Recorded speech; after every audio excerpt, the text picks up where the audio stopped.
KCRG TV 9. This is First Alert Weather Now. And good evening, folks. It is Friday evening here on First Alert Weather Now. Thanks for joining us again tonight. I'm meteorologist Corey Thompson. And I'm meteorologist AJ Rickman. And we're here to bring you a detailed look at what everyone likes to look forward to, the weekend. We've got some pretty easygoing weather, I think, for most of it, but we'll get into the details of perhaps a few wrinkles looking ahead. Absolutely. We're going to have it better than some if you're looking for outdoor plans. A lot of areas in the eastern U.S. are going to be dealing with the impacts from what is left now of what was once Hurricane Helene. We'll be dealing with a little bit of cloud cover, but we're not going to be dealing with what other folks have had to deal with over the last 48 hours. Indeed. We'll give you a little wrap up of the latest on Hurricane Helene, as well as a look at what you can find in the sky and beyond the weather. But first, what you need to know as we head out this evening is fairly straightforward conditions as promised. We're going to keep the weekend pretty consistent over the next few days. We've been enjoying above normal temperatures, but very quiet conditions this week. No reason to see that that's going to stop as we head towards Saturday and Sunday. Above normal temperatures really are the highlight there, but not quite as hot as we saw at times last weekend. We do have another temperature drop on the way, but it is not going to be too drastic or too long lasting, but it may bring us some of the coolest temperatures we've seen so far this season. Here's a wide view of the eastern United States. As AJ mentioned, lots of folks dealing with the aftermath of Hurricane Helene. I'll give you a closer look at those impacts here in just a bit. Its impact in eastern Iowa this evening is the cloud cover we've seen so far all day, and it has been quite limited indeed. In fact, you'll likely see sun shining through it this evening until the sun goes down, and then it will likely have, well, little impact on our night ahead. Those winds that have been a little bit brisk at times this afternoon will continue to weaken a bit as we go through the evening as well. Temperatures go from the 70s before the sun sets down toward the mid 50s for the start of your Saturday, and then we kind of repeat the process as we look ahead too, with those conditions staying very, very consistent. But we'll get into that in just a bit. Like we said, much easier here in eastern Iowa than it has been off to the east. Unfortunately, latest reports are that at least a few dozen are likely dead across several states after Hurricane Helene has made landfall. Yes, and ABC's Ike Ujochi is in Tallahassee, Florida to show us some of the damages and rescues underway tonight. After making landfall along Florida's Big Bend region, Helene traveling inland, bringing with it powerful winds and life-threatening flooding. A flash flood emergency issued in Atlanta after more than 10 inches of rain fell. Multiple people had to be rescued. We went downstairs to check on everyone, and then we started getting floated away, and the boats came right in time to save us. Georgia's governor calling Helene a deadly storm, confirming nearly a dozen deaths in the state, including a first responder. When we ask people to stay off the roads and be patient, it's because we are trying to get to people. It is a very dangerous environment, and one of our finest has lost his life trying to save others. North Carolina's governor says there have been numerous landslides in his state and at least 100 swiftwater rescues. The Broad River overtopping Lake Lure Dam. Evacuations ordered downstream. The end of the rain is not the end of the threat. This fierce storm will move out of our state in the next 24 hours, but the danger will not be over. The massive storm came ashore late Thursday along Florida's Big Bend region as a Category 4 storm with sustained winds of 140 miles per hour. Much of Florida's Gulf Coast inundated, including Cedar Key. It's chest deep here now. Some of the dangerous storm surge there seen in the driveway of this home. Front yards on Treasure Island now littered with boats from the marina. Helene is expected to bring several more inches of rain over the southern Appalachians before stalling out over the Tennessee River Valley this weekend, with wind gusts felt as far north as Indianapolis. Ike Ujochi, ABC News, Tallahassee. And we do have that latest look at what is now post-tropical Helene. It has moved its way up into the Ohio River Valley, and this is where it's going to kind of stall out and just spin itself out over the next couple of days. Winds right now are at about 35 miles per hour as of 4 p.m. this afternoon. And look at this big area of rain that's spreading across much of the eastern U.S. We have a lot of flash flood warnings that are currently in effect in the Appalachian Mountains, and we've gotten a ton of storm reports over the last 24 hours from this. A lot of heavy rain in Florida, a few tornadoes, flooding, and lots of wind damage and downed trees across much of the eastern U.S. You can see a tornado report here in central Georgia, and then again, look at all of that wind damage, heavy rain reports, flooding reports, especially in the southern Appalachians, and a lot of that flooding has been because we've seen a lot of very heavy rain. We've recorded over almost 11 inches in Florida, right near where it made landfall. 3 inches, 3.5 inches in Valdosta, 6 inches in Dothan, Alabama. Moving a little farther north, We're seeing amounts that are close to 10 inches just south of Atlanta, just south of Macon. We're getting close to 9 inches. And then over near Augusta, Georgia, we are seeing right there 10.7 inches of rain. Areas farther north, again, 10 inches of rain as we get into the southern Appalachian region. And in the southern Appalachians, where the storm pushed a lot of moisture up and then into the mountains, those mountains forced a lot of that moist air up, and that accelerated rainfall rates. We saw 19.2 inches in northern South Carolina, almost over a foot in western North Carolina. And then again, just look at the broad area of widespread 1 to 2 inch rainfall totals. This storm has dumped a lot of water across the eastern U.S. It's going to continue to dump a lot of water across the eastern U.S., where it is going to stall out and dump even more rain on areas that have already seen a good amount of rain.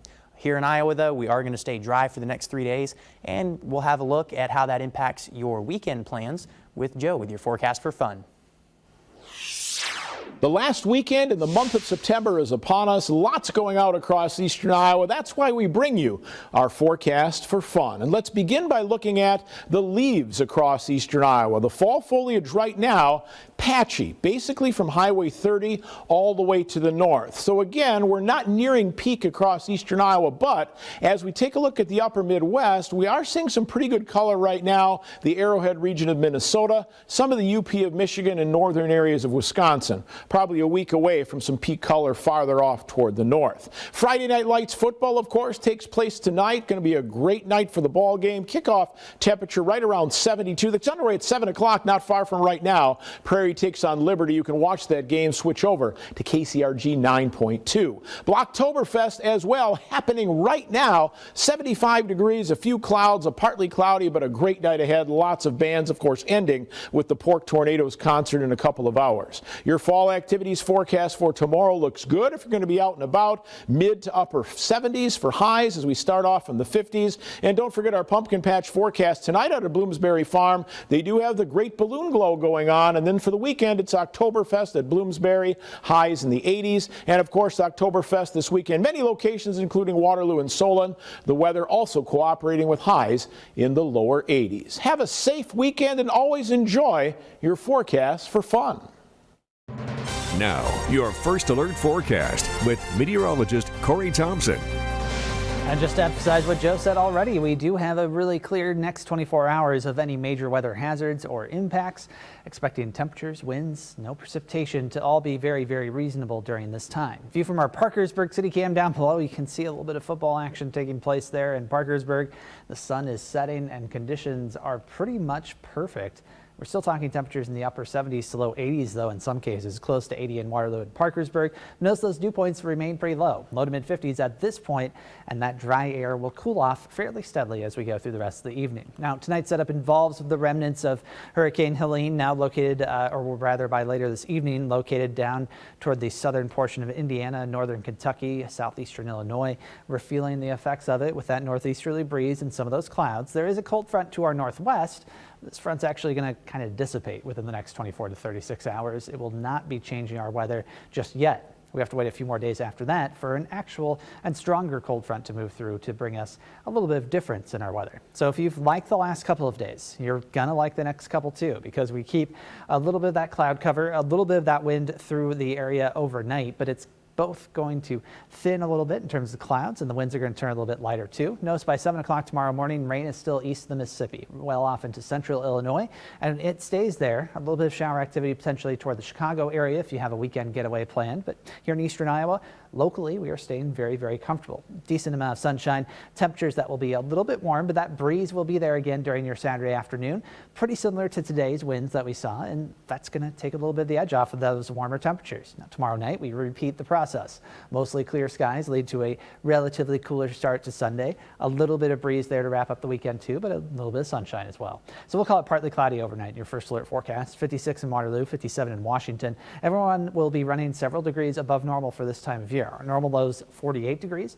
Normal high is 70. Tomorrow, more like the low 80s in many cases. 79 though in Dubuque, 82 in Decorah, 85 in Oskaloosa. So the farther west you go is where the warmest temperatures will be found, and that's going to be a trend that we see over the next couple of days to follow. But the good news is it just starts off a weekend of, again, very consistent conditions. So a few clouds left over on Sunday. We'll keep it dry, though, on both days, and temperatures pretty much the same day to day.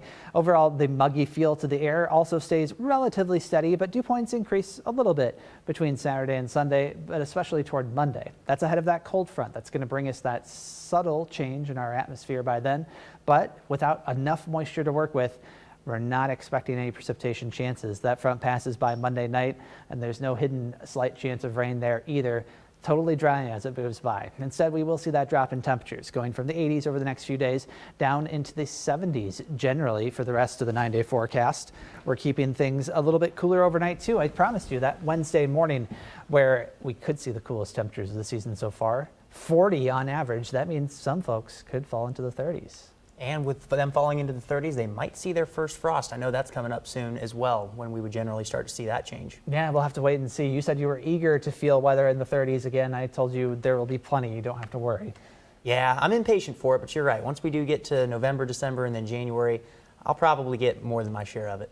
Fair enough. Well, with some of these warmer nights that we have coming up, might not be a bad time to check out what's going on in the celestial region up there with the stars and the so on. Meteorologist Joe Winters takes a look beyond the weather.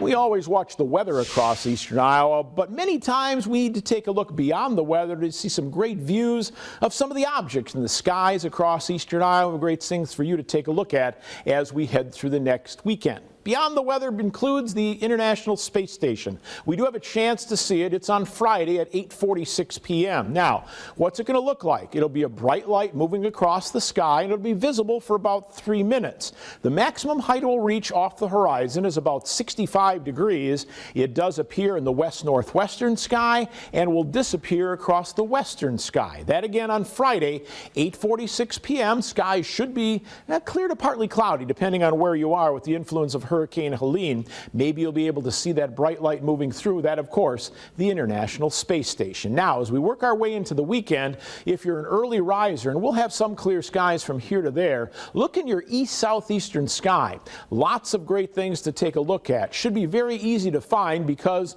the moon will be out there. Always a good object to find. We have the star Sirius, the Dog Star, Rigel, and Procyon will be very, very bright. And, of course, you'll also see the planet Mars just about due east off the horizon. It'll take on a bit of a reddish tint, so keep that in mind. Farther up in the sky will be Jupiter as well, will be bright. So take a look at this weekend and that picture about 5 a.m. As far as the October moon phases, once again, we're heading into the month of October next week. New moon is on October 1st. Our first quarter happens on the 10th. Our full moon for the month of October is on the 17th. And our last quarter moon occurs on the 24th. So we're nearing that new moon right now. That should give you that great morning view, as we said, as we head through the upcoming weekend. Now, here's a look at what we're expecting as far as the viewing opportunities. Good viewing in green, fair in yellow, poor in red. Of course, lots of cloud cover we see back across the Ohio Valley, back into the mid-Mississippi Valley. It looks like a clear mix across eastern Iowa as we move through Friday night into Saturday. But from Saturday into Sunday, we are going to look for some green or good viewing conditions as those clouds break up a bit. That'll probably be the best time for you to take a look at some of the nighttime views in the skies across eastern Iowa. Kennedy Space Center, 2 rocket launches are coming up. One on September 28th. That'll be the SpaceX Crew 9. 117 launch on October 10th. Again, from Complex 39A at the Kennedy Space Center, the SpaceX Falcon Heavy Europa Clipper is headed in our direction. Now take a look at this. This is Comet Chuchishan. This was taken by Matthew Dominic, a NASA astronaut. That comet, you can see, he was in the International Space Station, and he took a look at that comet out in deep space. Now, what the great thing about that is we are going to be able or have a chance to see that comet as we move into the month of October. We'll be telling you more about it, but it'll give us an opportunity to see a comet that won't be around for about another 80,000 years. We'll, of course, have that and cover it for you beyond the weather. And as we have a look at your next 9 days, not a whole lot to worry about. Very quiet weather. The one thing you will notice as we get your weekend started, going to be a little bit breezy at times on Saturday. Those winds will be out of the north from gusting to 15 to 25. It's going to be because we're still feeling those effects from the remnants of Hurricane Helene. Those winds do switch around and die down a little bit for Sunday and Monday, but then as we get into Tuesday, we do see them kick back up again. Reason for that is, as Corey mentioned, we're going to be seeing our next cold front arrive. That comes in just in time for the start of October. We have a nice shot of cool air that finally makes its way down after a couple more days of warm weather, and then it, like I said, barrels its way in just in time for the start of October. Now, we're going to see a little bit of cooler weather overnight as well. 40 degrees is your low as we get into Tuesday night into Wednesday. It's possible that some areas could see their first frost. We'll keep you updated on the likelihood of that as we get closer to that Tuesday night to Wednesday time frame. But we are getting close to that time of year where you can expect your first frost. Cedar Rapids, on average, you typically see that first frost around October 7th. That's just 10 days away. Waterloo, 7 days away. Iowa City and Dubuque typically wait a little longer for their first frost, but still, we do have that cooler air on the way. Temperatures rebound next week, so the cool air isn't here for long, but it won't be too much longer before we're seeing a lot of 40s and 50s for highs rather than lows. That's probably true, which is why I'm not in a rush necessarily to get there. But something a little bit cooler, 60s and 70s next week seems like a nice bit of relief. Absolutely. Yeah, and thank you for joining us again tonight. We will be back Monday through Friday next week, same time, same place. Have a great weekend.